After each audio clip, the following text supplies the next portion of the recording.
Hi everyone, मैं Anushka, admin of Guwahati beautiful mom, स्वागत करती हूँ आप सभी को हमारे नए YouTube channel lady merchant talk में। आज हम आए हैं संजीवनी हॉस्पिटल यहाँ के गायनोकोलॉजिस्ट से मिलने, डॉक्टर आशीष, और हमारे साथ है mister Aman Ghoshal. Let's begin. नमस्ते, मैं हूं अमन घोषाल। स्वागत करता हूं आप सभी का हमारे नए YouTube channel lady merchant talks में। आज हम आए हुए हैं मालीगांव के संजीवनी हॉस्पिटल में और हमारे साथ है डॉक्टर आशीष धरशेड़िया। नमस्ते। आज हम यहाँ बहुत ही संवेदनशील टॉपिक के ऊपर बात करने आए हैं, जिन टॉपिक को हमारे समाज में ऑलमोस्ट नकारा जाता है या फिर इन्हें छुपाया जाता है, लेकिन ये हमारे लिए बहुत ही इम्पोर्टेंट टॉपिक है। आज हम इस चीज के ऊपर में स्पेशली आईवीएफ के ऊपर में डॉक्टर से कुछ खुलकर बात करना चाहते हैं। सर, आईवीएफ के बारे में बहुत से लोगों को मतलब अच्छी तरह से पता नहीं है, तो एक बार आप हमें बताइए कि आईवीएफ होता क्या है। देखिए, आईवीएफ मतलब इन विट्रो फर्टिलाइजेशन, जिसको हम लोग कॉमन लैंग्वेज में टेस्ट ट्यूब बेबी भी बोलते हैं।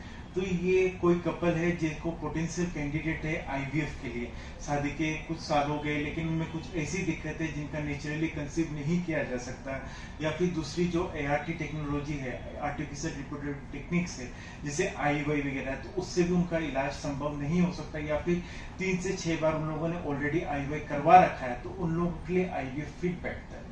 तो ये एक सोफिस्टिकेटेड टेक्निक है। इसके अंदर क्या कहते हैं, नॉर्मली इसको आईवीएफ की जो प्रक्रिया है, इसको जानने से पहले आपको ये जानना पड़ेगा कि नेचुरली प्रेगनेंसी कैसे होता है। तो ये स्मॉल जो डायग्रामेटिक रिप्रेजेंटेशन है, इससे मैं आपको बताना चाहूंगा कि नेचुरल प्रेगनेंसी कैसा होता है। तो ये देखोगे, ये आप गर्भाशय है, गर्भाशय के दोनों तरफ पतली नलियां होती है, जिसको हम लोग फेलोपियन ट्यूब बोलते हैं। ट्यूब के बगल में अंडाशय है और ये बच्चे का रास्ता है।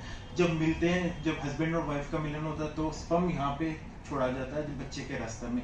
स्पर्म गर्भाशय को पार करके ट्यूब के इस पोर्शन तक आता है। प्रत्येक मासिक अंडाशय से एक अंडा निकलता है, यहाँ तक आता है। यहाँ पे अंडा और शुक्राणु का फर्टिलाइजेशन होता है, भ्रूण बनता है।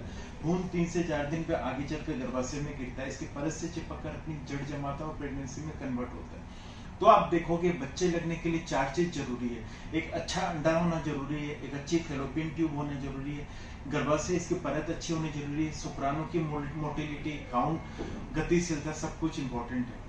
तो ये चारों में से अगर एक चीज कमजोर है या फिर किसी एक चीज में ग्रोथ दिक्कत है, तो बच्चा क्या प्रेगनेंसी क्या तो नहीं होगी या फिर डिले हो। तो ये हम लोग को पता लगाना बहुत जरूरी है कि इसमें दिक्कत कहाँ है। आपने क्वेश्चन पूछा आईवीएफ के बारे में, तो हम लोग आईवीएफ किस क्षेत्र में कर सकते हैं। सबसे ये 4 चीज में सपोज किसी का अगर अंडा ठीक से नहीं बन रहा है, तो हम लोग डोनर एग के साथ आगे प्रोसीड कर सकते हैं। मेरे पास ऐसे कपल आते हैं, सपोज कोई 42 इयर्स के, 44 इयर्स की महिला है, उसके एग्स बनना बंद हो गए, तो उस केस में हम लोग आईवीएफ का सहारा ले सकते हैं, अंडे को बाहर से लेकर। दूसरा कोई हो गया कि जैसे प्रीमेच्योर ओवेरियन फेलियर बोलते हैं, कोई 28 इयर्स की कोई फीमेल है लेकिन उसका अंडे नहीं बन रहे, तो उसमें हम लोग आईवीएफ का सहारा ले सकते हैं।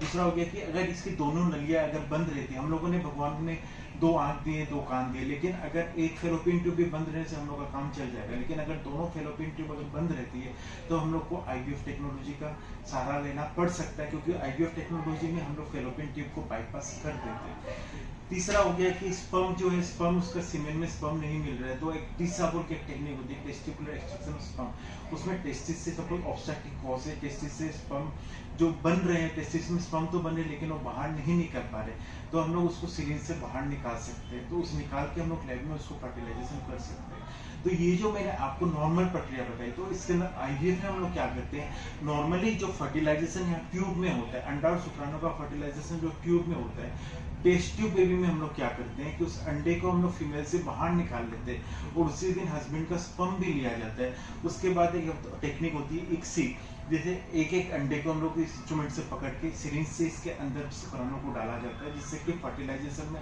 सहायता मिलती है, तो उससे भ्रूण बनता है। वो जो अच्छे भ्रूण रहते हैं उसको एक पाइप के माध्यम से गर्भाशय में ट्रांसफर किया जाता है। तो जो नॉर्मल फर्टिलाइजेशन की प्रक्रिया जो यहाँ पे हम लोग के शरीर के अंदर हो रही थी, सेम हम लोग लैब में करते हैं, इसी को हम लोग टेस्ट ट्यूब बेबी कहते हैं। तो ये प्रोसेस तो थोड़ा मतलब लग सकता है कुछ लोगों को कि बहुत मतलब डिफिकल्ट है, टिपिकल है। तो आपने अपने इन मीन्स 10 साल से आप इस प्रोफेशन में, तो आपने मतलब किस तरह की प्रॉब्लम्स बेसिकली फेस